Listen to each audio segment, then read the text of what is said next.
Welcome to the Out of Continues podcast, episode 206. This is a weekly podcast posted up every Monday in which we talk about video games and related topics as an MP3 on outofcontinues.com, or it goes up beforehand, like a day or a few days beforehand, on youtube.com/outofcontinues as a video. As far as I know, we do not require any type of YouTube Red subscription. I don't know anything about that. So I don't even plan on getting anything set up with them. But yeah, it's all for free. Yay, free is nice. So I am your host, Staffa, for those of you who are new to the show. And I have different guest hosts with me each week. This week I have the amazing Kevin. What's up? How you doing, Kevin? Doing pretty good. How about you? All right. I appreciate your patience, especially with like all the times that I rescheduled Not a problem. for this week. You know, things happen. Yep. Things happen. You gotta do stuff. So, anyways, this week's episode segments will include dead multiplayer games will be the main topic. After that, we got some quick announcements, and then we have quite a few news topics. Got, quite a bit. Enough to talk about. So, before we get going, just one quick disclaimer. All opinions expressed on this show are of our own and not of our employers, whether past, present, or future. Mm-hmm. There we go. So, anyways, let's get to our main topic, dead multiplayer games. So All right. I was thinking about this. I was like, you know what? I want to talk about this topic because there are so many games that I had a lot of fun playing online. Yeah. And pretty much the online ones are the ones that become dead multiplayer games. I mean, the only way you have an offline game, multiplayer game die is like if you have like zero friends at all. So Yeah. this topic is pretty much for online multiplayer games. And there's just so many of them that I had so much fun with in the past, and I can't really, I don't really have the same enjoyment out of them now because either I can't play them at all, or the community is dead, or Mm-hmm. Online multiplayer games require, a strong community Yep. and updates and all that stuff. Mm-hmm. So, would you like to go first, Kevin, or you want me to go first? Sure, It's up to you since you're the guest. I can go ahead and go first. So there's this little game that I don't think gained much popularity at all. It's called Call of Duty. I don't know if you've heard of it. I'm just kidding. Call of Duty. Yeah, I don't know if the multiplayer Is that a game where you have to like call into work? I think so. You have to call It's your like boss. it's like a work simulator. You have to make sure you get to work on time. Yeah. So, in all seriousness, actually, the one game that I really was thinking is, I know you and I played this a little bit, but I think I would have to consider Titanfall a dead game. Man, the funny thing is, I just saw Jake boot up that game and then leave immediately. Well, because they couldn't find any games. And I was like, man, I kind of want to play that game. Yeah. Well, I mean, there was a lot of hype around that game, especially before the release. I mean, everyone seemed to be getting really excited about it because it was, the two people who designed or started, the two people behind the Call of Duty games kind of, left and made a whole new company and then started doing something new with a new multiplayer game. And everyone had high expectations for it. And it was supposed to be pretty cool because, like, you're playing with other people, you're playing with AI, you're playing with huge mechs. Yeah, it is actually pretty cool. It's a great idea, but I don't think they did expand on it after the launch. The launch was just really weak. Yeah. And just the fact that, I mean, I don't really know if we need to consider the single player as anything important because it was not even anything substantial in that game. But What single they player? exactly. I mean, seriously, what single player? There was no single player. Yeah, I meant the campaign. Yeah, so so I don't think they handled that. They executed the game properly. They could have done a lot more with it, but it it probably had a good community for a week or two, and then it started dying down slowly from there to the point now where it's very hard to find many games anymore. I think, but Yeah, I haven't put it up for several months. like some of the issues that the game had was it lacked modes, Yeah, it lacked maps, it lacked a lot of things. It lacked weapons. I mean, it has. yeah. If you look at Call of Duty, it has like 2 bazillion and a half weapons, and this had like I don't know 10 or so weapons or something. I don't know. Mhm. Like it has a lot less weapons. There's less customization to the weapons. Um, you know they eventually worked on that. They added new modes. They added like a mode that changed like each week or something like that. Like 1 week it would be you can't touch the floor because you die. Oh, yeah, I remember So you, that. you have to like keep on wall running and stay on the buildings and stuff like that. Hmm. I mean, they added more stuff, and plus they eventually made the DLC free, which that was an issue. The DLC segregated the community. Hmm. So yeah, I mean, like they were improving on it, but because of the bad start, I think that doomed the game's community. Yeah, definitely. But I totally agree with you. I think Titanfall's an awesome game. It's too bad that's kind of dead. Yeah. Hopefully the second one they learn from their mistakes and like make something just amazing. Yeah, honestly, I remember they like talked about the second one, but I don't think it doesn't have as much hype anymore either. So I don't know if they're going to be able to sell the second one as much as they're hoping to, because I mean, no one really talks about the first game anymore. It's kind of long and forgotten now. Hmm. And when they announced the second one, it barely lasted a week. I think like news sites covered it. There was a couple of features on it, like hey, we're making a new one, and you know, there were some expectations that were made for it, but beyond the initial news, no one's been talking about it at all. But you can tell that the game's still making an impact though. I mean, despite Call of Duty still being the Yeah, more popular game, they are taking ideas from Titanfall, yeah, like the wall running and yeah. the mech suits. Well, I mean not mech suits, cyber suits and stuff like that. Mhm. Um, I mean they obviously see the good ideas from Titanfall and like, Yeah, okay, let's take those, despite the game still being more popular. yeah, yeah. A lot of games have been adding that mobility now. So like even the latest Halo game, I think the multiplayer has like double jumps and jetpacks and things like that. So yeah, Mhm. it definitely had an influence, but the game itself didn't really catch on as much as people were expecting. Yeah. All right. I guess I'll go. Sure. Tribes 2 Mm. is the game that got me into multiplayer shooters, online multiplayer shooters. This game was so fun. It was ahead of its time. I mean, like, when I was playing Tribes 2, my friends were playing Halo 1, and they were like, Halo 1 had no online multiplayer, so they had to do like, uh, they had to bring people over all the time, and if they have enough people to do a LAN party.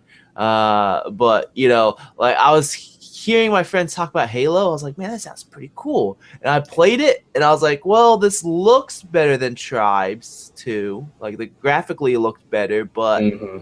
everything about Tribes 2 is better. I was like, nah, no. This is, you guys are scrubs. Play the real deal. Come over to the PC world with me and play some Tribes 2. Yeah.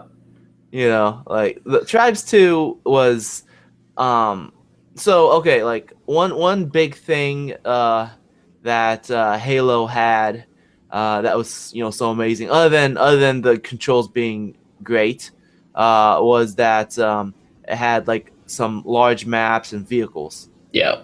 That was actually, you know, something really cool because I mean, if you look at previous first person shooters, especially for like consoles, you know, uh 007 had a tank, but it was kind of big and clunky, Hmm. you know, and there wasn't really much as far as vehicles. So it was pretty cool that in Halo you had like this really well controlled tank. You had a like a fighter um an aerial assault vehicle, Yeah. you know, so and the little, whatever you want to call it, ghost, the hover cycle type thing. Yeah, that was the Ghost. Yeah, so you know, you had some really cool vehicles, but in Tribes, I mean, you have your hover cycle, you have your, you know, your aerial assault vehicle as well. You have your tank, all right, but the tank can take two people rather than just one person controlling it.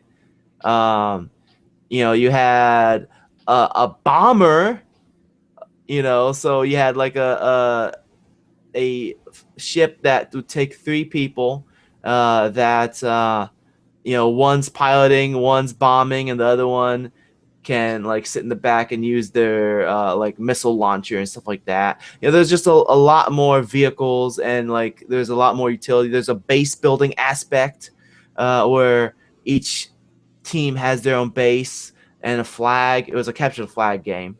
Hmm. So you would set up turrets. You would have, you know, like maybe a main turret that is, you know, pretty big, and it's there by default, and you can change the cannon. You can place your own smaller turrets all over the place. The base has a generator that you have to defend, because if the generator gets taken out, then all the power to the base goes down and all the turrets go down.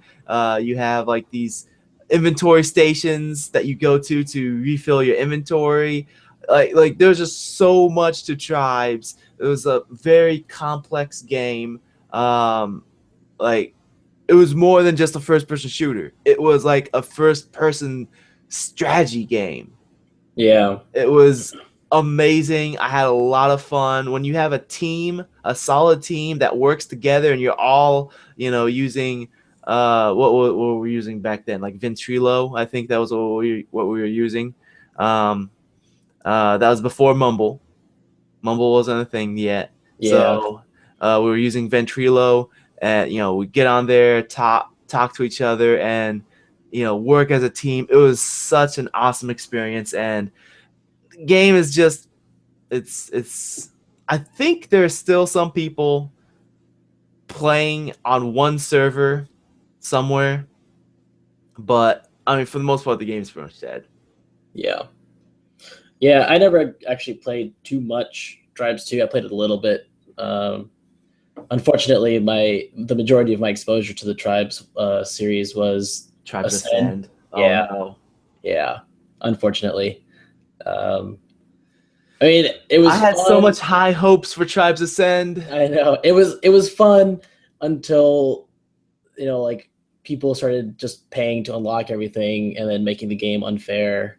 See, that's where the developers got it all wrong. That's Yeah. like having. I mean, if they had classes, they had class types. In Tribes 2, there were no classes. You had your three armor types: light, medium, and heavy, and then you had, I think, um, like 20 different loadouts that you Mm. can have, and you can set each loadout like customize it yourself, so you make your own classes. Oh, I see. You know, there weren't classes like there are in Tribes Ascend, and that made it very limited. Plus, you have to unlock the items, which even makes it even more limited. Like, limitation is not what made tribes. Yeah. Customization made tribes. Like, having like tons of strategy made it tribes. They basically, when they made Tribes Ascend, they're like, okay, jetpacks, check. Spin fuser weapon, check. Capture the flag, check. Skiing, check. Shazbot, check. All right, we're done. We got this. We got tribes. We did it. No, that is not tribes. That is not tribes. You just got like a few things. You basically took your chocobo, you took your mana and spells and summons, and you called it Final Fantasy. And added a guy named Sid. That's what you did. So yeah, Type 2. I miss it. Yeah, I mean, you've talked about it quite a bit, so yeah. Let's move on. All right. So next one I want to talk about is not really a game; it's more of a whole genre, and it's the RTS, the real-time strategy games. I'll tell you about one. It's called Tribes 2. So RTSs were a huge thing, 10 years ago. Even like 5 years ago, they were pretty big. 5 years ago? Between 5 and 10 years. I think 15 years ago, it was even bigger. Yeah. 15 years ago, yeah. But around 2000, yeah. I think that's a time when there was a lot of RTS games. Okay, yeah. Yeah, so 5 years ago, no. I mean, 5 years ago, there was what? StarCraft 2? StarCraft 2 is still there. I mean, some people were still, making like, they were still trying to be, what's the one that just recently came out that was supposed to take place on Planetary Annihilation had high expectations back then because it was being in development. So, I mean, there was still some interest in RTSs, but it died after that. But yeah, 10 years ago, StarCraft was a huge thing. It was a major esport, and everyone who cared about competitive multiplayer PC gaming cared about RTSs and StarCraft and games like that. And there were so many series that were out. There was StarCraft, Command and Conquer, the Age of Empires games, Age of Mythology, and then like Supreme Commander. All these huge RTSs were really popular, and like I was mentioning, anyone who cared about competitive esports on PC was paying attention to RTSs. And then that got taken over by MOBAs like League of Legends and Dota, which actually, Dota came from an RTS called Warcraft. So I think part of that is mainly because with an RTS, yeah, you can have more than 1 versus 1, but most competitive RTS gaming was 1v1. So, one person had to take care of everything. And yeah, it gets very complex, and games like StarCraft require a lot of micromanagement. And unless you're, Korean, you're just not going to be able to win. You're not going to be able to do very well. Yeah. Like the thing about StarCraft 2 is it's still very strong right now, but like it is so competitive that you have to basically study the game to be any good at it. Yeah. Like you have to gain so many minerals by this turn, and then create a pylon exactly by this many, when you have this many minerals, and then make, you had to like make things specifically at certain times, and Yeah, the build order stuff, people have, studied this and researched it and come up with the most efficient build order for this type of tactic or the most yeah, efficient build order for this type of attacking style. So like, yeah, there's a build order for almost everything, and a lot of that can be formulated. So if you're able to remember what to do and make slight changes to adapt to what the opponent is doing, then you can most generally learn how that goes. But it's easy to learn them, but difficult to master them because unfortunately, the opponent can change their strategy halfway through, and it could take you by surprise. So it's all a lot of adopting to what what the opponent is doing. But yeah, so you're all by yourself usually in that kind of situation. But then the MOBAs, they give you a whole team, so it's more like a traditional sport where you've got a team of people working together, and each person has their roles. So it's easier for one person because they only have to focus on what they need to do. But the difficulty then comes in with the team dynamic and everyone working together to beat the other team, and that that's more appealing to a lot more people also. But I used to play RTSs a lot. In fact, one of my favorite games is Age of Empires 2. That's my favorite RTS, and I really loved it because it put a lot more focus on the base building and macro management rather than the micromanagement of the units and the armies. So it's kind of sad that RTSs are dying because we're not getting any good ones anymore. I think the last one that was pretty big on the radar was Planetary Annihilation, and that kind of flopped. It didn't do as well as people were wanting. So I consider RTSs to be let's blame that on Uber Ent. Yeah. Entertainment. Yep. Speaking of Uber Entertainment, so I used to love Uber Entertainment because they made a couple games that I loved a lot. Monday Night Combat. Yep. And Super Monday Night Combat. So both those games still have like 5 people still playing. The same 5 people. And one of them is a hacker.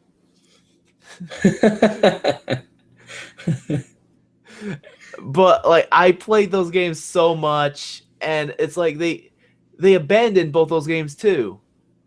Like when those games came out, they were like constantly doing updates, making new content, making more maps, and doing balance changes because they're both really complex games. Like they're third-person shooter that is also a MOBA being your action RTS game that you control one hero. So there's a lot of depth to it, and I mean like similar to Tribes. I like games I like shooting games, but even more so, I like games with depth and strategy to them. Yeah. So Tribes, I like the strategy, like the teamwork and all that. Super Mario Combat, same thing. Strategy, teamwork. Super frustrating when you have a team of a bunch of goobers that don't know what they're doing. But when it comes together, it's an amazing experience. And so they abandoned both those games. They abandoned the Super Mario Night Combats to make Planetary Annihilation, and they abandoned Planetary Annihilation to work on whatever. Uber Entertainment loves to abandon games. Like I used to really. I used to like love them as a developer. I'm like, man, they put a lot of personality and character in their games, but they just, I don't know. They're like, well, this isn't making us money. We gotta move on. Yeah. Which I mean, I understand from a business point of view, but from a fan's point of view, it's like, dude, this is like a game that I was spending a lot of time having fun with, and now you just left in the dumps and it's dead, and you kind of mess it up because you released it too early with no tutorial and no one knew how to play the game, or at least no one who had no idea what the game was had any idea how to play the game. The only people Yeah. who knew how to play the game were the people that were in the alpha, and those people stomped the new players, so the community died. Yeah, sad day. Yeah. So yeah, Super Mario Knight Combat and Mario Knight Combat. What else you got? I think actually. Well, I think it might just be, as again, it's not a specific game, more like a style of multiplayer game. Ever since Call of Duty came into the scene, we've lost a lot of the Quake style multiplayer games. A couple of them, they're with the high, fast movement. Like games like Unreal Tournament come to mind. Yeah. I know another Unreal Tournament supposed to come out using the Unreal 4 engine. Well, you can already play that right now. Yeah, that's right. I don't know why I thought it was not out yet. But games like that tend to not be as popular anymore. They seem to be making a comeback though, because They you have Unreal Tournament, the new one that they're working on. You have Overwatch is coming out too. Overwatch. Yeah. What's Cliff Blazinski's game, like Lawbreakers, I think? I don't remember the name. Well, keep talking. I'll look that up. Yeah. So yeah, I mean they are making a comeback, but the question is, will they stick?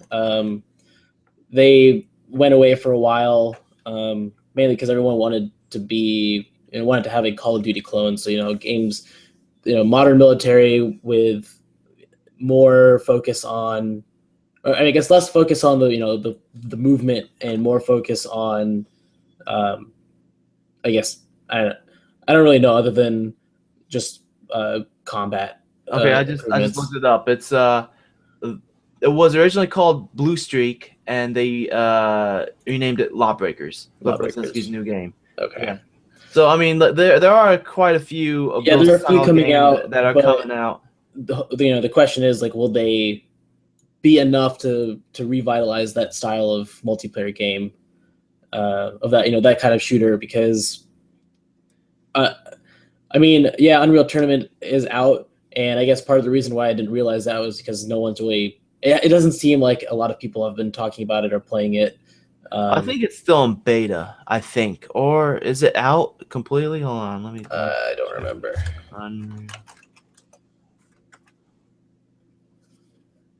Check too. But yeah, I mean, it would be nice for these games to come back, because I really enjoyed them. And there are some other games that are kind of inspired by them too, like Team Fortress, which has a huge community still. But it still doesn't seem to be catching up to what the. Okay, it's pre-alpha season. Oh, okay. So it's not even alpha. Yeah. I didn't think it was out yet. So yeah, you can download it right now on UnrealTournament.com. Also, you can also download it on the if you have the Unreal 4 launcher, Epic launcher, you can download through there. Yeah, so it's pre-alpha. I mean, I'm assuming that like once the game is complete, they'll probably put it on Steam, and that will allow them to go, create a larger community. I mean, at least I hope that they put on Steam, because that's what they should do to, get a big community. Yeah, I agree. So yeah, we'll see how that style of shooter fares. How it does. Also, Doom is coming out. Oh yeah, the new Doom. They just started the beta. Yeah, I did forget about Doom. Yeah, it looks awesome. It does look really good, especially with their map editor, game editor, whatever you want to call it. I forgot what they called it. It was BFG.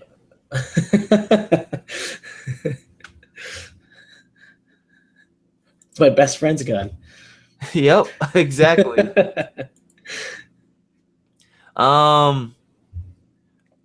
Well, speaking of those older shooters, so there was this game that came out called Wolfenstein, Mm.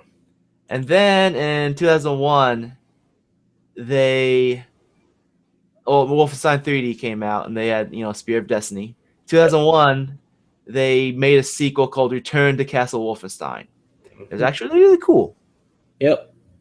And then 2 years later, they decided to release a multiplayer component because Return to Castle Wolfenstein was single player. Yep. And they released a multiplayer component called Wolfenstein Enemy Territory. And this was free. I never played it though. Not free to play. It was free. Like there's no microtransactions. You just download it and play. And you didn't need, Return to Castle Wolfenstein. You just go to their website, download Return to Castle Wolfenstein Enemy Territory, and you just start playing. And it was awesome. Basically, same thing as those other games I mentioned. There was a strategy component. You had class types. It was pretty much a deathmatch type game as far as I remember, but there's some strategy to it, and there's teamwork involved, and you had the class types, and flamethrower was overpowered. Because I remember being able to work my way all the way up to the enemy spawn room. And I would just flamethrow the entire team as they spawn because they all spawn at the same time. I was a terrible man. And then everybody else copied off me once I did that. I was like, you fools, that's my strategy. Dick. But yeah, this is a cool game. The developers, I think Splash Damage, they haven't been able to do anything as good since then. Like Brink was supposed to be kind of like it. Oh yeah, I forgot about Brink. And what else they do? They did something else. Dirty Bomb. That's what they did lately. I hear Dirty Bomb's pretty good. I haven't played it though. I've heard really good things about that too. I definitely want to check that out. Maybe we should play that together. I am completely in agreement. All right. So yeah, and they also showed that on the E3, the PC show. Oh yeah, they did. Yeah, Dirty Bomb. So yeah, Wolfenstein Enemy Territory. Your turn. Actually, I don't think I have any others that I can think of. I mean, there's a ton, obviously, but none that I really wanted to mention. I'll go on with another one then. Another game, it's kind of the same type of era of shooters. We talk about Unreal. Mm-hmm. There was Unreal Championship Unreal Tournament was on PC. Unreal Championship was on Xbox. Oh. And it was Unreal Championship was like this bad console port of Unreal Tournaments. Like it was Unreal Tournament 2003, and it had it just wasn't as good, especially when you did split screen. The frame rate went down, but Unreal Championship 2 was the sequel to that, and it was built from the ground up for the Xbox. And it actually looked better than Unreal Tournament 2004 for PC because of the fact that, they were able to build this game specifically for one hardware rather than for just PC. And it looked really good. It's basically this game was, it was a first-person shooter, or you could play as a third-person shooter, or you could play as a third-person melee game. Every character had a weapon, like a melee weapon. Interesting. And so you could go around and melee people.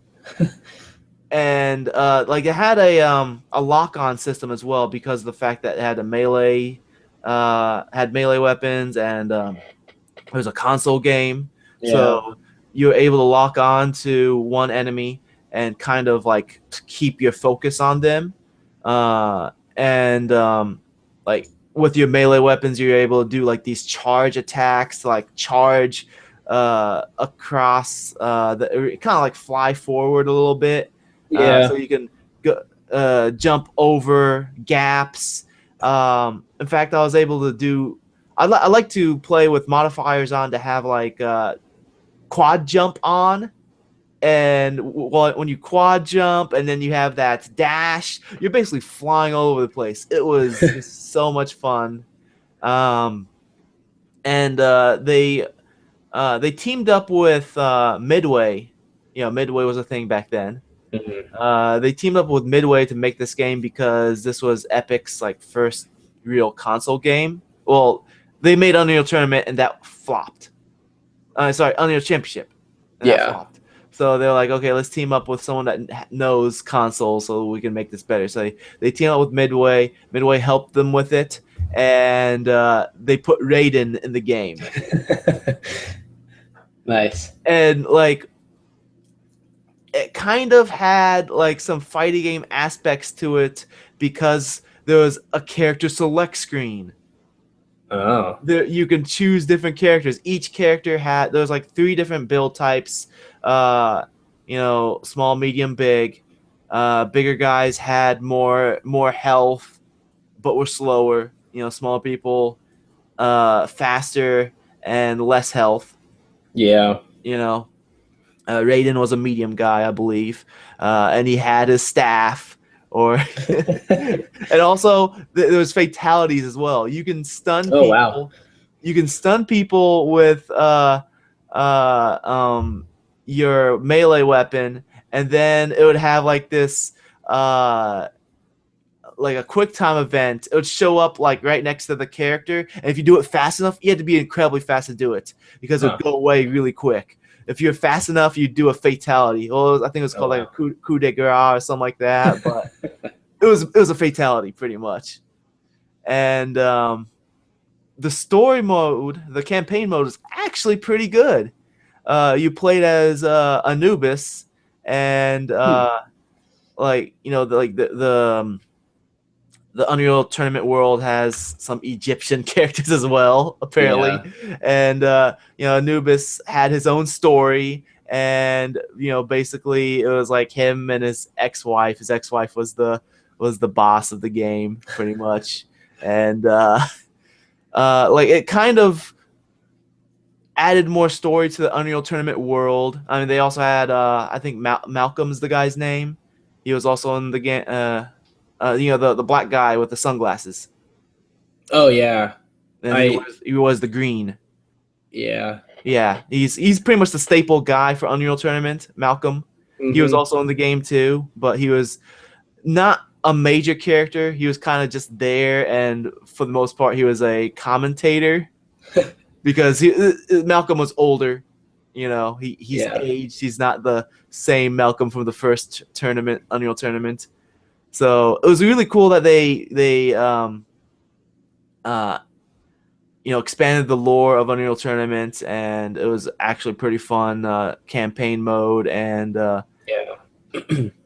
The multiplayer is just so much fun, but unfortunately you can't play it anymore because original Xbox servers are down, and not many people played that game to begin with. For some reason, it just no one really tried that game.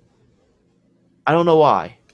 I guess because the first one wasn't good, so they didn't even give the second one a chance. Yeah, that's possible. I would love for Epic Games to make an Unreal Championship 2.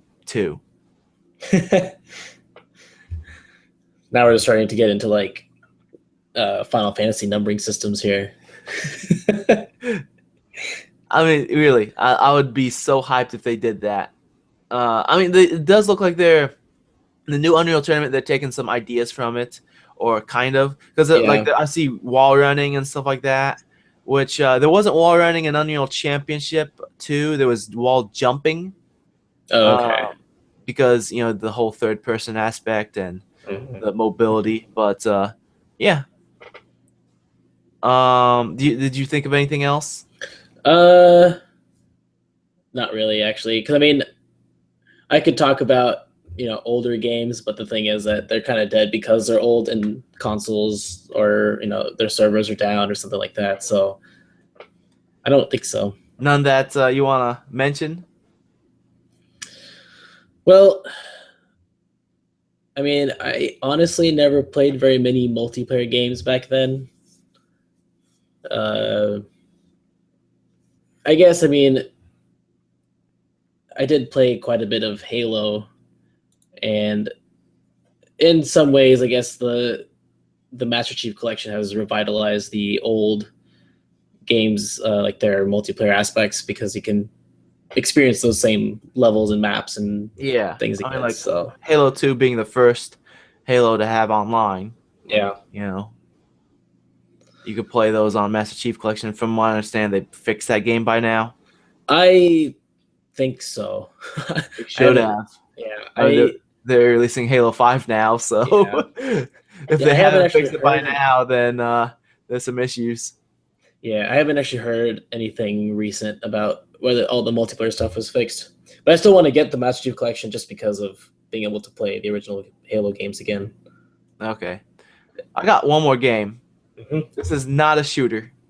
Unlike all the other games I mentioned, this one's completely different. Draw something. When was it? When I first got my tablet like 2 years ago or so, I played a ton of this, and then people stopped playing it like after a while. And I got my new tablet now that works a lot better, and it's like, man, I miss Draw Something. So I installed it, and none of my 0 friends playing it. Just no one. And now I make a post on Facebook. I need all of you to install Draw Something and play with me. And only one person did, but she hasn't gotten back. I sent her, my turn, and she hasn't answered back yet to my last turn. It's like, play Draw Something with me. It's so fun. And yeah, I guess you can consider a lot of mobile games like that too, like Words with Friends. But that seems to be a general thing with mobile games, is they have a very short lifespan in comparison to like console or PC games, because first of all, like they're built on a lower budget, and then they're also built for less powerful machines, and they're also built for devices that aren't intended for, like, I mean, they're not designed specifically to be gaming devices. Mm-hmm. I mean, I don't know, like mobile gaming is very popular, but it's for people who play mobile games, it's usually something that they do to pass time while they're waiting or while they're commuting. It's not, you don't buy a phone or a tablet thinking, oh, this is going to be like, I'm going to play games on this every night. And I bought my tablet thinking I'm going to play games on this. In fact, I specifically bought my last tablet to play games on it. I see. Because I needed to do an interview. Oh, yeah. I mean, very specific cases like that, but you don't. And when you're looking to buy a console, you're buying it because you, are using it primarily for gaming. But gaming seems to be like a secondary or a tertiary type of. I feel like with mobile games, the trends blow up and die really quickly. It's because most of the games are designed for, passing time. They're not designed to be, like 30-hour experiences, like, like The Legend of Zelda or Witcher, or like 200-hour experiences like. This is also causing like issues with the developers as well, because like they blow up really quick. Mm-hmm. They'd make a lot of money, and then they can't follow up on that success. and then they end up losing a lot of money. Like Zynga, they blew up. They made Farmville, and I think they also published Draw Something as well. And they had their With Friends series. Those were all really popular. And now Zynga, like what game do they have right now that's popular at the moment? Nothing. Yeah. Nothing's popular with Zynga right now. They are in financial trouble. Rovio, they made the what's it called? The Angry Birds games. Yeah. Blew up. And now Rovio is like laying off over 200 employees. I think part of that though is because Rovio never expanded. They only had one game, and they tried to just release more games with that exact same. No, they formula. tried. They made the Bad Piggies. Like that was completely different from. But I'm saying like that was like a contraction building. And then they had Angry Birds Go, which is a kart racing game. Yeah, well, I know, but I'm saying like that came way later. But they've released multiple iterations of the standard Castle Crusher or whatever that physics-based catapult type game. Yeah, and they had Angry Birds and Angry Birds 2, the Angry Birds Star Wars, Angry Birds Space, and they just have so many versions of this one game, and they release it as separate games. Which, I mean, that's how things would work on mobile. You can't really do. And no one would really look into as DLC for mobile games, but a lot of what they've done is just they're changing up something and then making a new game off of that. Mm-hmm. And so a lot of majority of their games are that same style of what Angry Birds was, but with slight differences. Like, oh, now you're in space, so the physics is a little bit different, or oh, now we're in the Star Wars universe.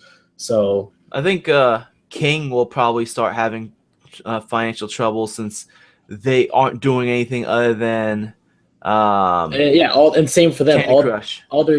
Every single one of their games is literally Candy Crush, but with something slightly different. Like, oh, now it's Soda Saga. Yeah, Soda Pop style, whatever. The pieces go up there coming from the bottom. You know, and I think they've done another one too that's very similar. I mean, it's the exact same game with a small alteration. Yeah, they have a game where you shift like the entire row or column. Yeah, that's kind of like the what was that one game, 10 million or something like that, and instead of moving one piece, you shift a whole row or column. So I mean, but still, I mean, their most popular game is still Candy Crush, the original, not the Soda Saga, but the original Candy Crush. And once people get tired of that and move on to the next trend, King is not going to be able to meet that same success that they had with Candy Crush. Yep. I don't know. That's just like you said, it's an issue with mobile games. They're short-lived, but it's probably just because of the nature of how mobile games are played. Yeah. I love Draw Something. That was so fun. Yeah. I used to play that a lot too. It's been a while since I've done that. Yeah. Draw something. Draw something with me. If you wanna play Draw Something with me, I did. outofcontinues.com or tweet at me at SayedStafa at SAYEDSTAFA and be like, yo, Stafa, let's draw something. It's you and me. And I'll be like, hold me.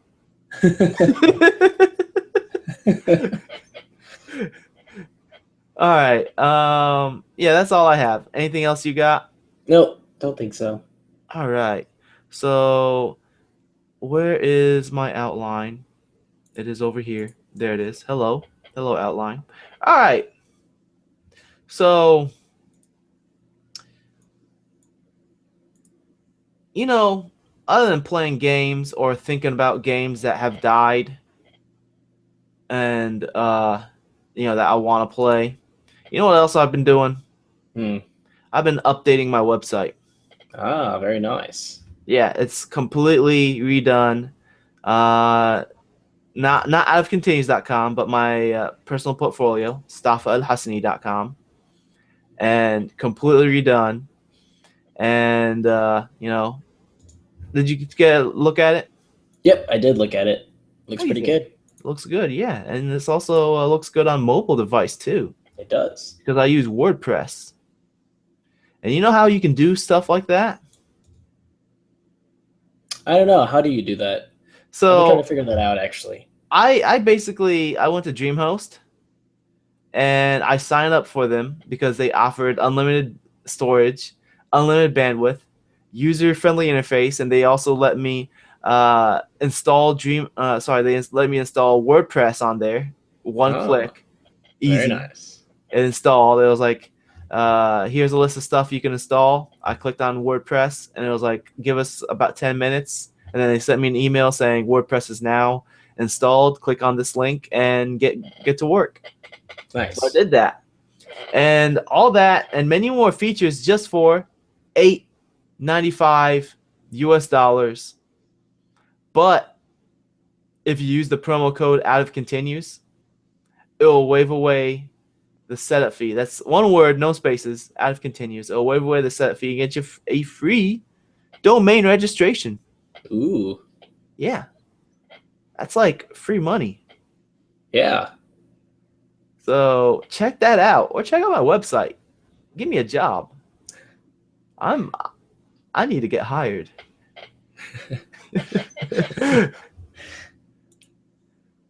Man, I have this idea for this game. I'm not gonna say it on the podcast, but because it was an awesome idea. Yeah. But I'll share it with you later. Sounds good. So, anyways, quick announcements. I mean, like I mentioned, got a new website up, stafalhassin.com. It's linked on the side of avcontinues.com. You can click on my portfolio, or I think the link says Staffa's portfolio. So yeah, I updated the website. Other than that, iTunes, we could use iTunes reviews. That's one of the single most helpful things you could do for the show is leave an iTunes review. If you cannot leave an iTunes review for whatever reason, another helpful thing you could do for the show is to share the podcast on social media. That's mainly Twitter or Facebook. I guess you could also, I guess YouTube as well. We got the like, subscribe, and comment as well. That helps. Mhm. But for the most part, it's I guess you can also post on Reddit. But for the most part, it's Twitter and Facebook. We post each week the new episodes and help spread the word of the show. The more people who listen to the show and more people who interact with us, then it gives us more incentive to do the show. It makes it more fun. And other than that, I guess Out of Capes podcast. Check that out if you watch The Flash. Oh, oops! I'm behind on that. I need to catch up. Spoiler alert: Flash runs fast. Oh no! I have no reason to watch the show anymore. Oh, it's a fun show. Yeah. There's a reason. All right, let's get to some news. Let me get this window open, and I'm going to screen share. A bippity boppity boo. There we go. There is the news. So, first news I got on here. We have Alan Kurtz from DICE. DICE is currently working on that Star Wars Battlefront game, and a lot of people noticed that the Xbox One version of the beta did not look as strong as the other two versions of the game. And basically, he was talking about that the Xbox One is inferior. The PC is the best. And a lot of people were very unhappy with the things he was saying. Like, some people, these fanboys, these Xbox fanboys who like to do the console wars that Phil Spencer doesn't like. They're like, oh, he said X-Bone. So he used a derogatory term against the Xbox One. And whoops. That is just stupid. Are you seriously going to say that there are derogatory terms for a piece of plastic? This isn't a human being. This is a machine. And they're like, oh, he's using a derogatory term. These fanboys are demanding he gets fired. Yeah, they're pretty crazy. The fanboys, I mean. Yeah, someone asked them, hey, will DirectX 12 even out the odds because DirectX 12 is going to be coming out and it's going to be on Xbox One. He's like, nope, it's not going to even out the odds. I don't think so.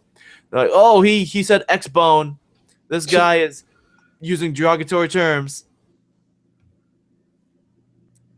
Get a life. That's what I have to say. No, yep.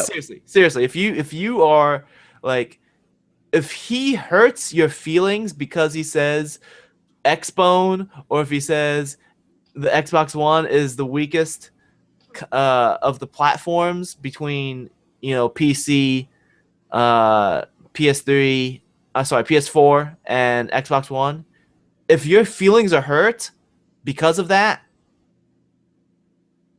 like, you have issues. Yeah. Grow up. And I mean, this is not something that's new. I mean, this has been talked about in the past as well. Other developers have even said this, that the Xbox One just doesn't have as much power as the PS4. Mm-hmm. Yes. And that's why most games tend to look better on PS4, but they still lower the quality of the PS4 for parity, just to make sure that everything is the same on both platforms. What makes this bad is these people that are like calling for him to get fired and getting upset. They're not all 12-year-olds. Some of these are grown men. Yeah. Grown men in their 40s. Come on now. You want this guy to lose his source of income and no longer be able to provide for his family just because he hurt your feelings by saying the Xbox One is not as powerful as the other platforms. Yeah. How much sense does that make? Well, unfortunately, the gaming community tends to be pretty toxic. And yes, unfortunately, this is another one of those cases where that's showing through. All right, let's move on. Yep. So, this is for you, Kevin. You like your roguelikes. I read about this game a few days ago, and honestly, this is not something I'm interested in ever playing. So this game's called One Life. This is a first-person shooter. It'll be on Steam, or at least it's on Steam Greenlight. Yep. One Life is the first multiplayer survival game with permadeath. If you die, you will leave the game forever. Will you manage to survive in the harsh world full of dangers? Upgrade your paddle truck and set off for hot spots with friends. Play with your own rules, but remember, your every move can be the last one. So this is a little interesting. In fact, there was another game. I think they mentioned it in this article. I forgot the name of the game, but there was another game that also has like once you die, then you're locked out of the game forever. It was, if you scroll up a little bit, actually, it was there. Upsilon Circuit. I remember talking about Upsilon Circuit on the podcast a while back.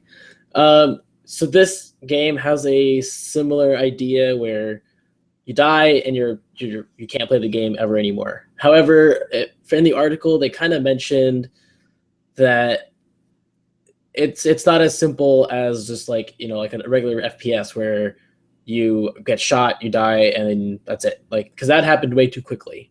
Well, like it says, like you kind of get like knocked down first. Yeah, you get knocked down, and then the other player, like the opponent that has an option, like they can humiliate you, they can forgive you, or they can just like kill you completely.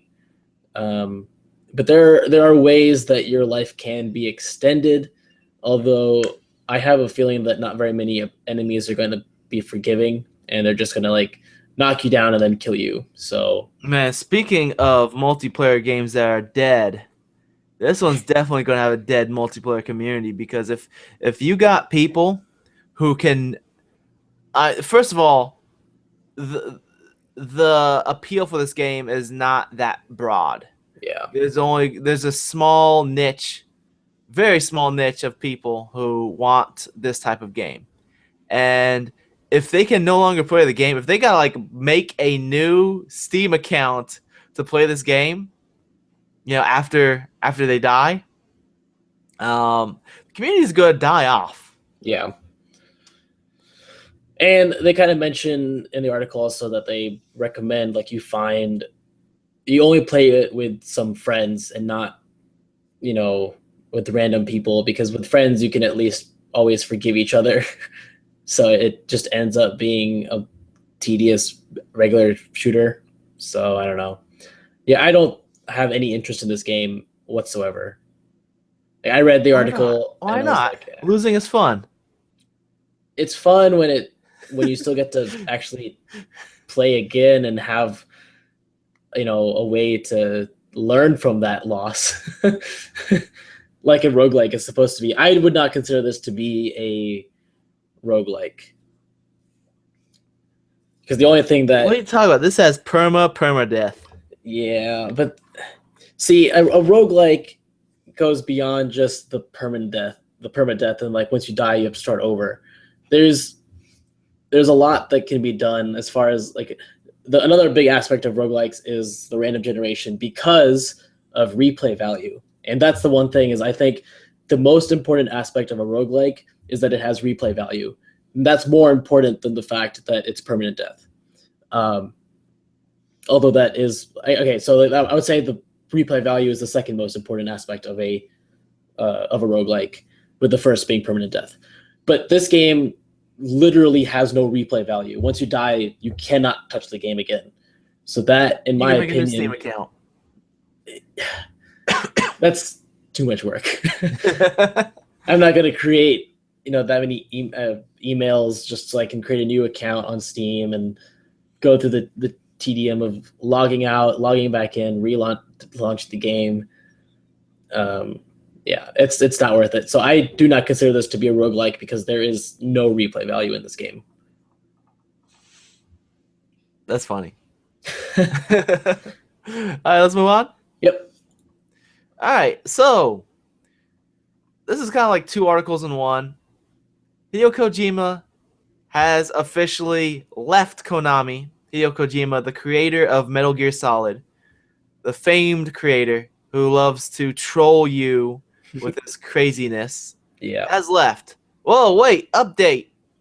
Konami says he hasn't left. He's just on vacation. Yeah, I remember hearing that, and Look, son, Daddy hasn't left. He's just gone out to get some milk. He's just been gone for a while. He got lost. He'll be back. That's what Konami sounds like. Konami is playing this very badly. Yeah. Because it's been known for pretty much a long time that Konami essentially kicked him out. So what was it? The New Yorker. Yeah, the New Yorker wrote an article. They got like pictures of, at Konami. They what was it, like October 9th? They had like a farewell party. Like his team had a farewell party for him. They had like they were drinking there and all sorts of stuff.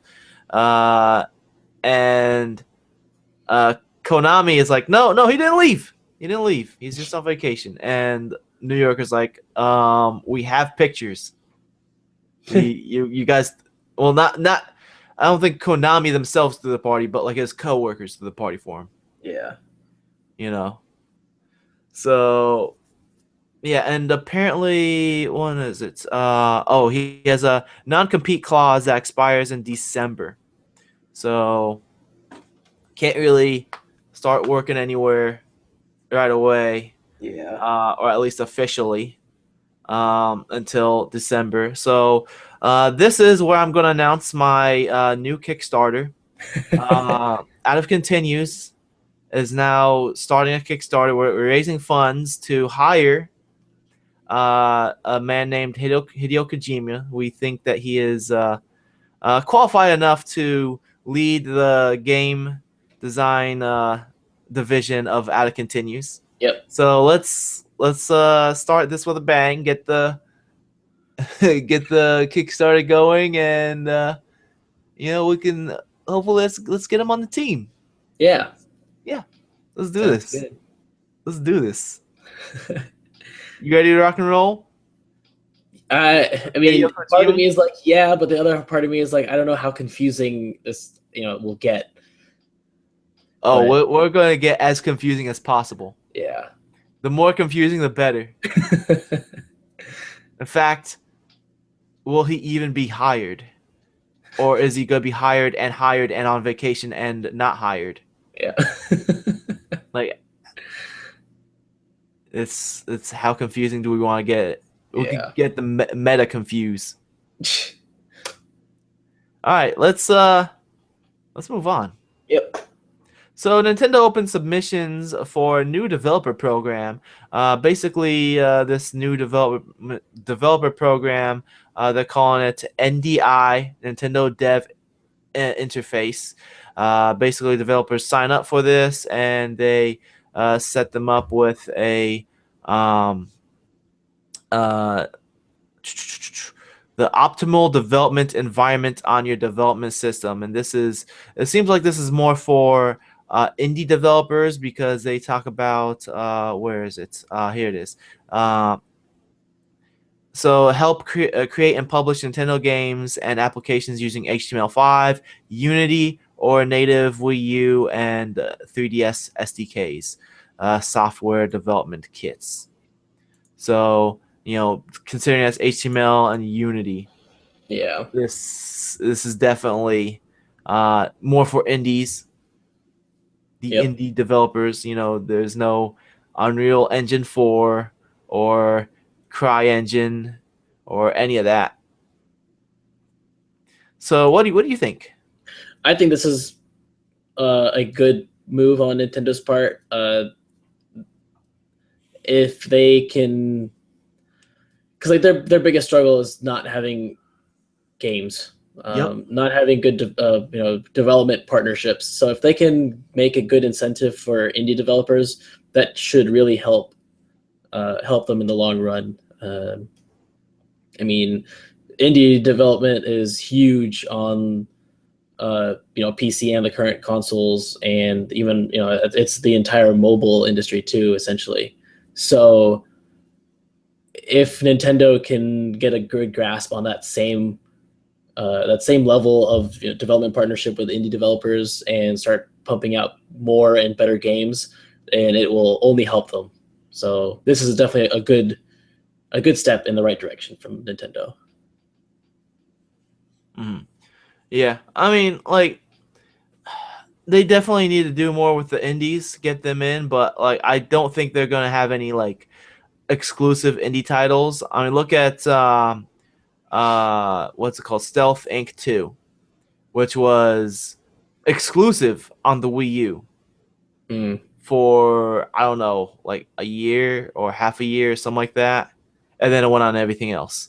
And the developer was like, yeah, we're gonna make this exclusive for Wii U because basically they said, I mean, I'm paraphrasing here, but they said that no games are on Wii U, so if a game ever comes out, then everyone talks about it. So they're basically doing it for the publicity of the fact that it's or the novelty that it's a Wii U game.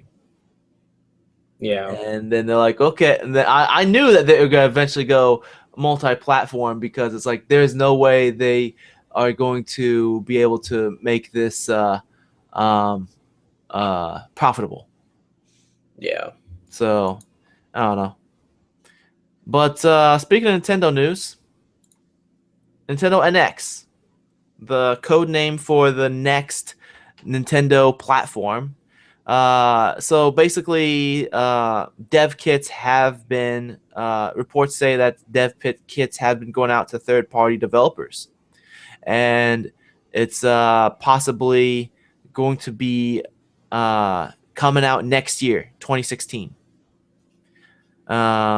They say that it is a console slash mobile hybrid, has industry leading tech. So, what do you think? Uh, I'm wondering, is this supposed to replace the Wii U or like be I, successor to the Wii U, or is it supposed to be something that they're? I mean, we don't know much yet. Yeah. But basically, I mean, it sounds like it's gonna have some type of like handheld device um, connectivity. Whether it's going to be like I don't know whether it's gonna be like a 3DS that you can connect to your TV or what.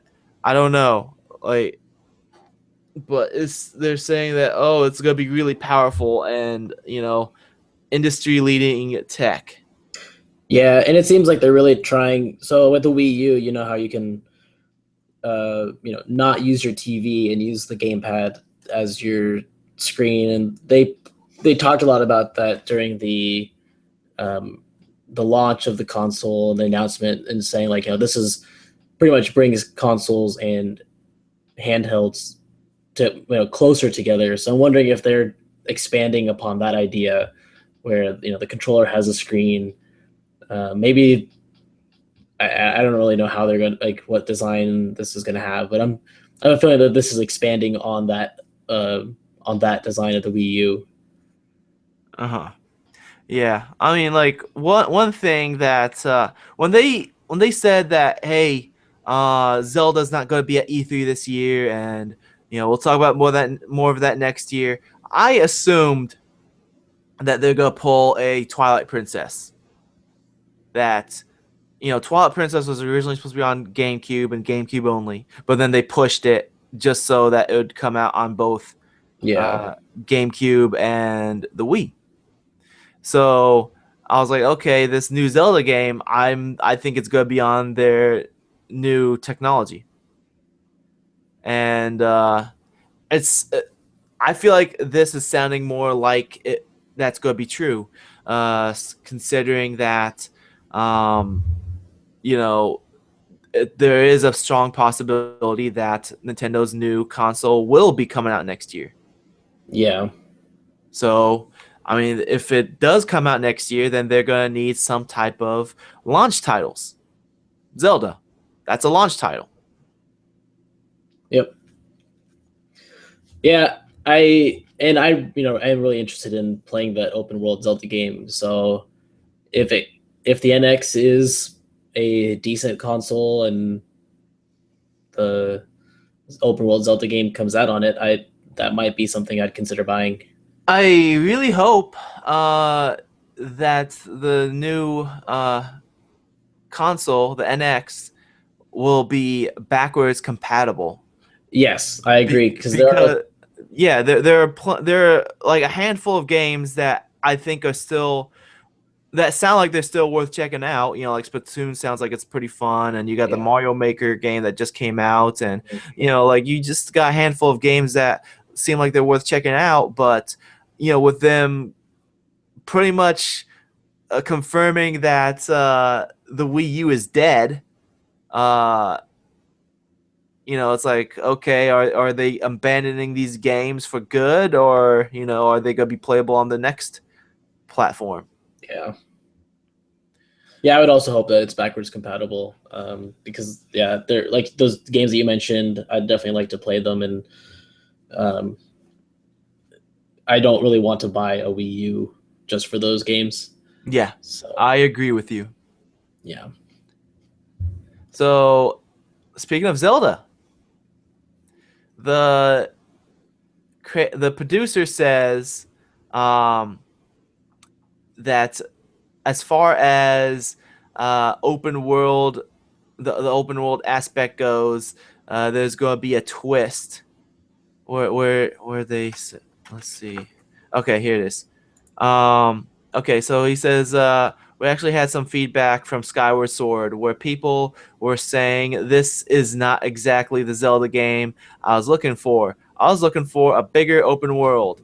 Unfortunately, I can't go into details, but I'm hoping to put a surprise, or kind of a twist on my view of an open world game.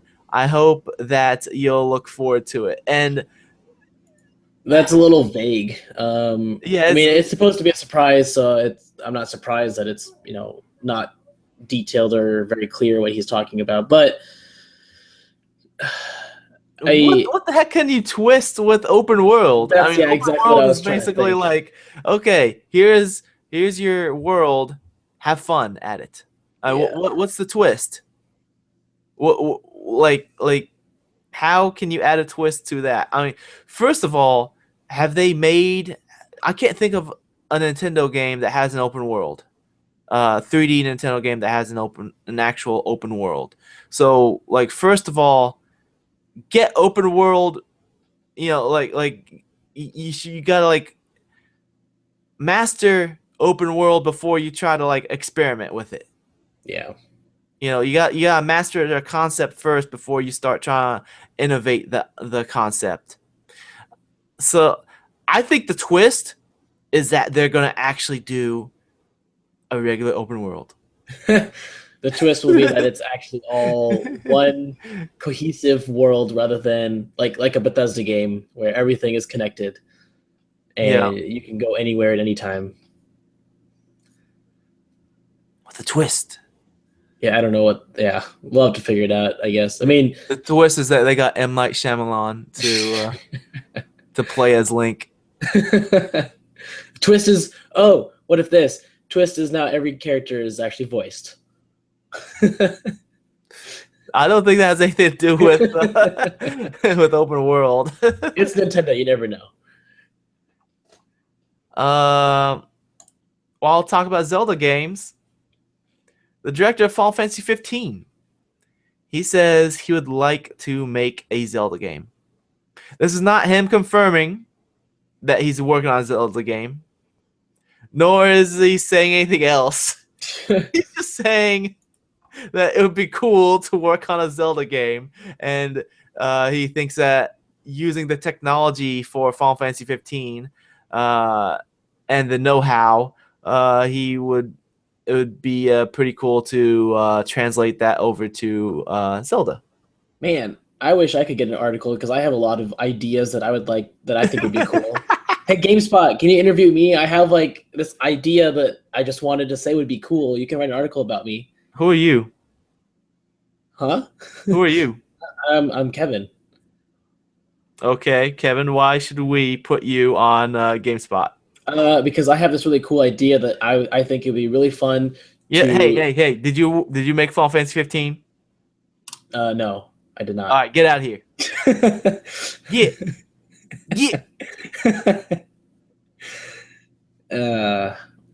I don't understand. Like, did they just need to write an article? Yes. And they were one article behind for one small quote. I'm not quite sure why myself, but a Zelda game made with the technology and know-how of Final Fantasy 15 is the game I wish to create as of this moment. That's like the whole quote, and they made a whole article about this.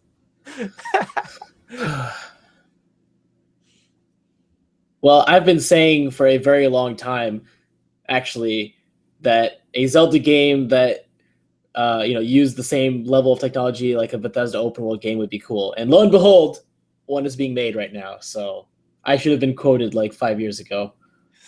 No one wants to quote you, Kevin. Not even out of continues wants to quote you. That's your loss. All right, let's move on.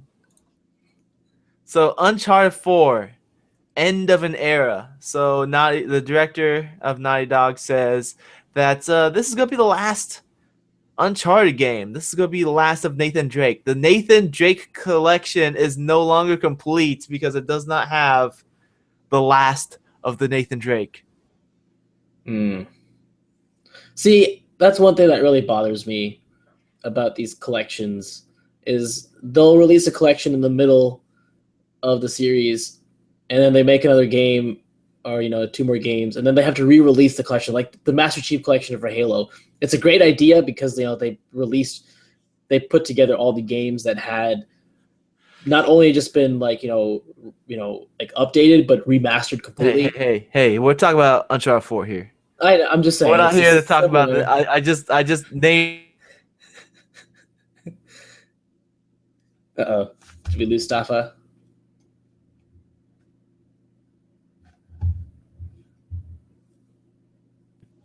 I'm glad. I like what Naughty Dog has been doing. I think I lost your audio there for a few seconds, but you're back now. So okay, all right. So I'm happy with what Naughty Dog has been doing.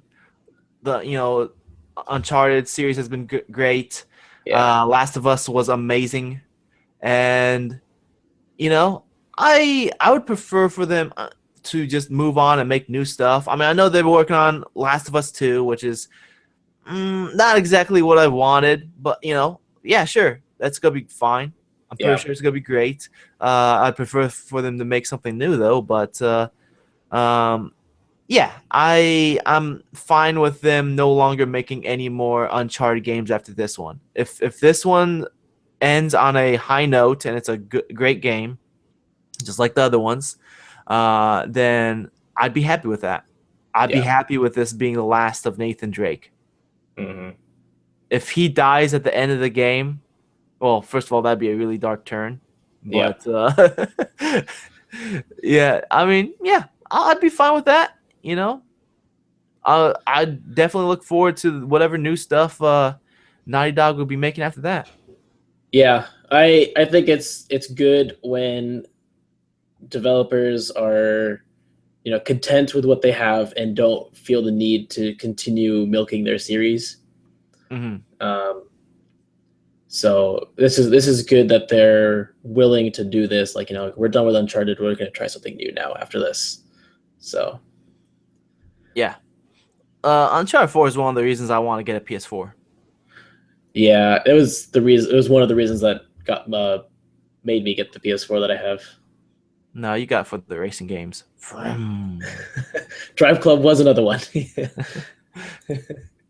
All right. So, what would you think about playing Halo 5 on PC? So, actually, I think there was an update to this article. I think they made another statement that they have no plans for. Well, that's what it says. It says it's a possibility. Oh. No confirmation. Yeah. Well, yeah, because that's what there was one thing that I saw where because he says there's nothing new to announce at this point, but it's absolutely not out of the bounds of reason, and we developed the game on an Intel platform, so it wouldn't be the hardest thing in the world to move it to PC and take advantage of PC stuff. Yeah, see, I think there was still a update to that where they said that they're not making it happen. Mm-hmm. I think they're basically just saying that to like for the people who are like, oh my god, it's coming out of PC, like to be like, look, slow your roll. It's not. We're just saying it could happen. Yeah, I mean, I would be incredibly happy for it to happen because that is actually a series that is exclusive to Xbox that I am missing by not having an Xbox. And I really enjoy the Halo games. I haven't played 4. I have not played 4 either. Or what's it called? Reach. I haven't played either. I actually played Reach. I did not play ODST or 4. And I would really love to have the ability to play them. Because like I said, the only series I'm really interested in that's on Xbox is Halo, and I don't want to buy an Xbox just for one series. Mm-hmm. So I would love for the Halo games to come to PC. And I really hope that eventually they do.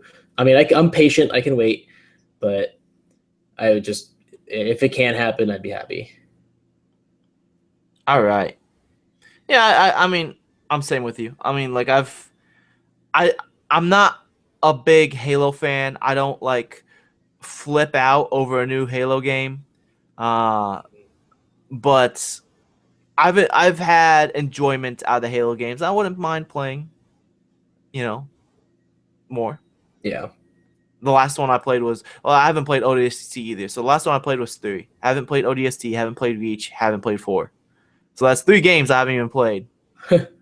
Looks like time to get an Xbone Yeah. and get that Master Chef collection.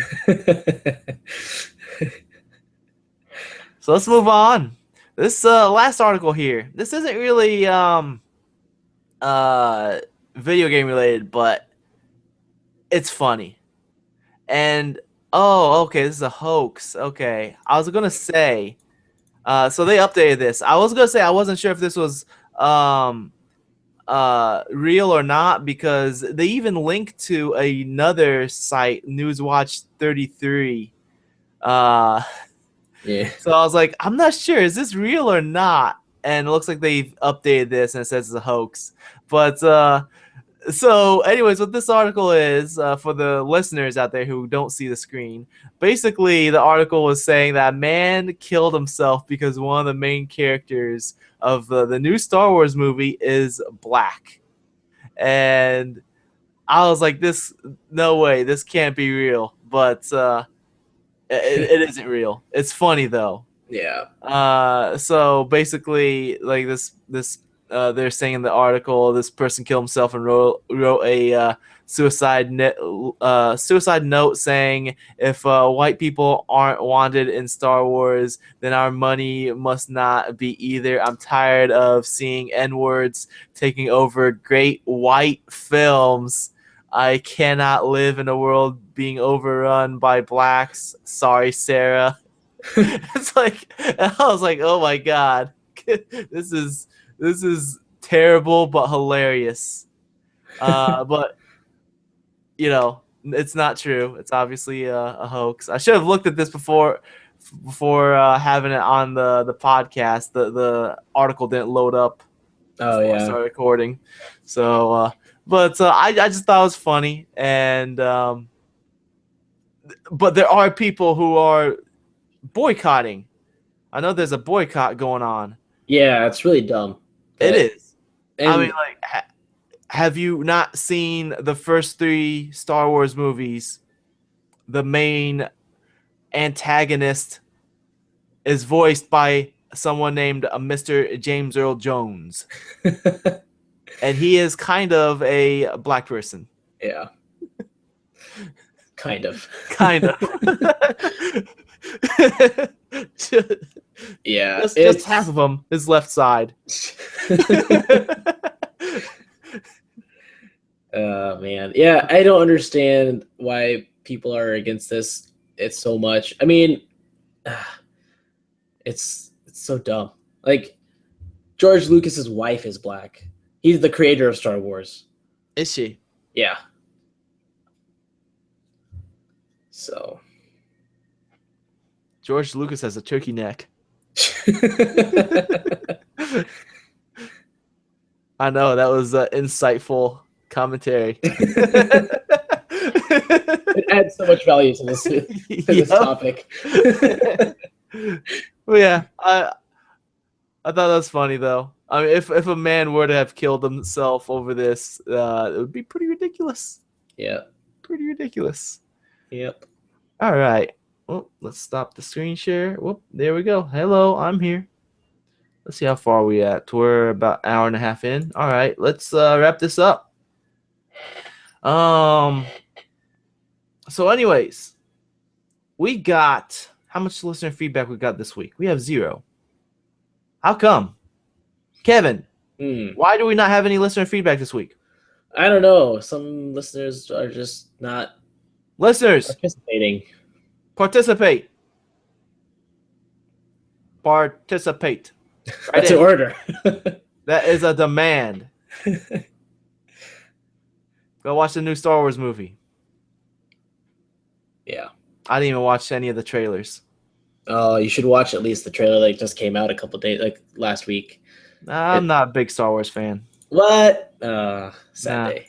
Nah. I mean, Star Wars is sad. I like the video games more than I like the movies. Oh, really? Well, Yeah. yeah. I really enjoyed Knights of the Old Republic. That I think is. Yeah, that's my Star Wars. See, the thing is, I watched. I didn't get to watch the original 3 until I was like in high school. I see. And when I watched those, I was like, this is definitely meant for kids.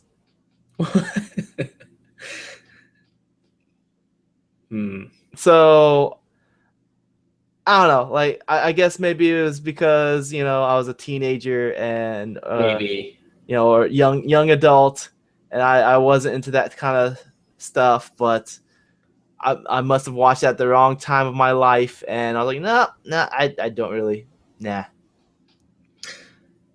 Yeah, I remember watching Star Wars when I I was watched young. episode 1 and 2 before watching. Did I watch? Did episode 2 come out yet? I think episode 2 was already out. Yeah, I think episode 1 and 2. I watched those before watching the original 3. Oh no, that was the problem. I mean, it's so hard to have people not do that, because like I'm always afraid that if I want someone to, I never tell people to watch it chronologically, because the issue is that the prequel trilogy has better visual effects, and so it's more easily watchable in modern day. But then, like, when you watch the original trilogy, it's I mean, they were good for that time, but you know, when we're used to seeing the visual effects from today, it's kind of hard to get people to sit through those movies sometimes. And so I'm always afraid that if people watch the prequel trilogies first, then they're going to just not like Star Wars in general, because they're not going to want to they're not going to want to like the original trilogy. So yeah, I don't know. It just didn't do it for me. yeah, I'm gonna stick with saying that it was because of, you know, that time of my life. You know, yeah. I probably watched at the wrong age, Yeah. but I just, it didn't do it for me. But then I played. Well, I always liked, you know, I liked the Jedi Knight games. Those are really fun. Oh yeah, those are fun. And you know, I always liked the idea of you know, swinging lightsabers around and force and stuff like that. I always thought that was pretty cool. And what's it called? Knights of the Old Republic. That's my Star Wars. Yeah. But I mean, overall, I like the movies. I mean, sorry, I like the games more than the movies. Mm-hmm. That's my opinion. But right into podcast@advocatees.com. Tell me I'm wrong about my opinion of Star Wars. Engage in conversation. Yes. Podcast@advocatees.com. What games, what online multiplayer games are dead and you miss playing? So let's wrap things up. Been doing some Twitch streams, twitch.tv/SayItStafa. Some video game streams. Been playing some games. That's SayedStafa. Also putting up some gameplay on the YouTube channel, youtube.com/continues. And Kevin hasn't been doing any of that. Oh yeah. Yeah, you got like 2 games. 3 actually. 3? I have more games that I'm like, man, this looks like a Kevin game, but I haven't sent them to you because you're not playing any of them. I haven't. The only game I've touched in the last like 2 months is Witcher 3, and even then I haven't played it that much. I haven't been playing any games lately. Spend 10, 15 minutes playing those games. Hit record, play the game, share your thoughts. That's all I ask. All right. I will try to get those done soon, hopefully this week. Racist. It's because the main character of Star Wars is black. That's why you're not doing it. Hey, now I'm not in part of that boycott. So I'm actually incredibly excited to go watch Star Wars. I actually need to buy my ticket still. I even have a counter up on my computer for Star Wars. I have a website. How many days? 53 days, 7 hours, 11 minutes, and 5 seconds as of right now. Let me tell you, it's all real. All of it.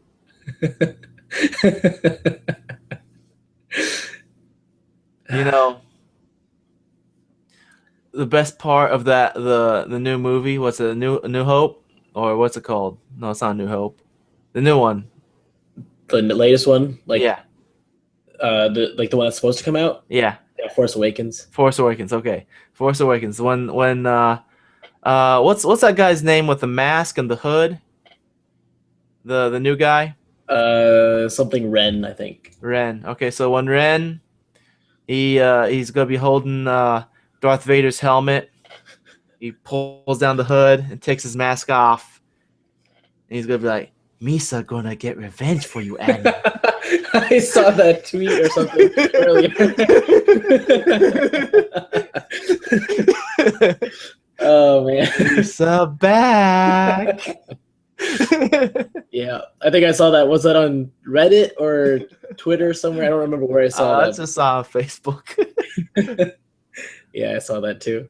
Well, I saw someone was talking about that during the first trailer with the sword that has the cross. Yeah, you're like watch him turn around and be like, "Misa back."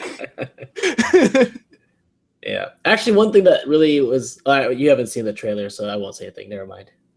No, I haven't seen. I've just seen the memes and a bunch of Drake memes.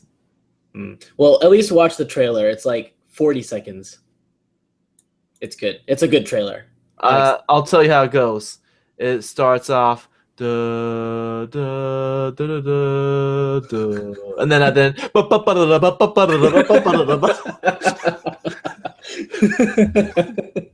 see, that's exactly how the trailer goes. I don't know. That's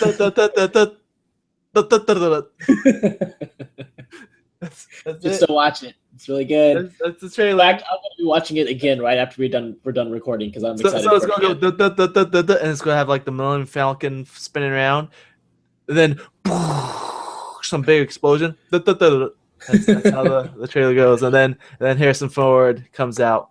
All of it's real, except for the ones that Disney said is no longer canon. Yeah. So, anyways, I'm super excited. I'm gonna watch the trailer for like the 10th time here in a few minutes. So, but for those of you who aren't watching Star Wars because it's not out yet, and you're watching The Flash instead, you can tune in to the Out of Capes podcast. We post that up on every Wednesday so far. Yeah, we've been doing a pretty good job posting up on Wednesdays. The day after The Flash comes out. And Out of Capes podcast. That's outofcontinues.com/TV podcast. I updated my website, staffadhassani.com. Give me a job.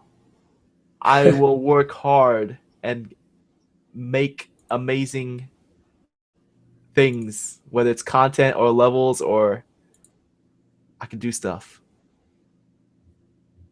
Yep. Well, you can go to my website and look at my art, I guess. I put up an art section. I draw sometimes. I'm not that great. Actually, I won't even use the word great. I'm all right. But you can look at my art. It's on there now. I got a blog too. I haven't been posting on there. But other than that, do you have anything you want to plug? Extra Life is coming up very soon. Actually, it's like a couple weeks away. It'll be on November 7th. And, well, that's the official game day, but you don't have to play on the official game day. You can play pretty much whenever you want. The most important thing, though, is that you go to extra-life.org, make an account, join either a team that already exists. We are the Indianapolis Guild. Make your own team, or you can play individually and play games, raise money, and all the money that you raise goes to whichever hospital you represent. So you can pick any hospital you want, but most people will probably pick the hospital that either they live closest to, or the one that's in their state or city. Or if they've had to go to a particular hospital and they've been really happy with them, they would pick that one. So support children in need. Extra Life is a great way to be able to combine your passion for games and doing charitable work. So it's a great cause. It's a fun day. Play games 24 hours and celebrate raising money for kids. All right. If you enjoy what you've been hearing, you can support us by liking us on Facebook. You can follow us on Twitter. You can leave an iTunes review. You can contact us by email. That's podcast@outofcontinues.com. You can subscribe to the YouTube channel. That's youtube.com/outofcontinues. All those things I mentioned, because I know I went really fast, just go to outofcontinues.com. You'll find all those things right there. outofcontinues.com. All those links are on the side or on the bottom. Depends on if it's mobile or browser. And you can also give me a tweet. I'm at Sayedstafa. That's at SAYEDSTAFA. And Kevin over here has his own Twitter, and it is at KS Trehan, KSTREHAN. And with that said, I would like to thank Kevin for joining me on this wonderful occasion called Out of Continues podcast recording. Thanks for having me on your podcast again. And with that said, I'm your host, Misa Stafa. Thanks for joining us, and I'll see you guys next week.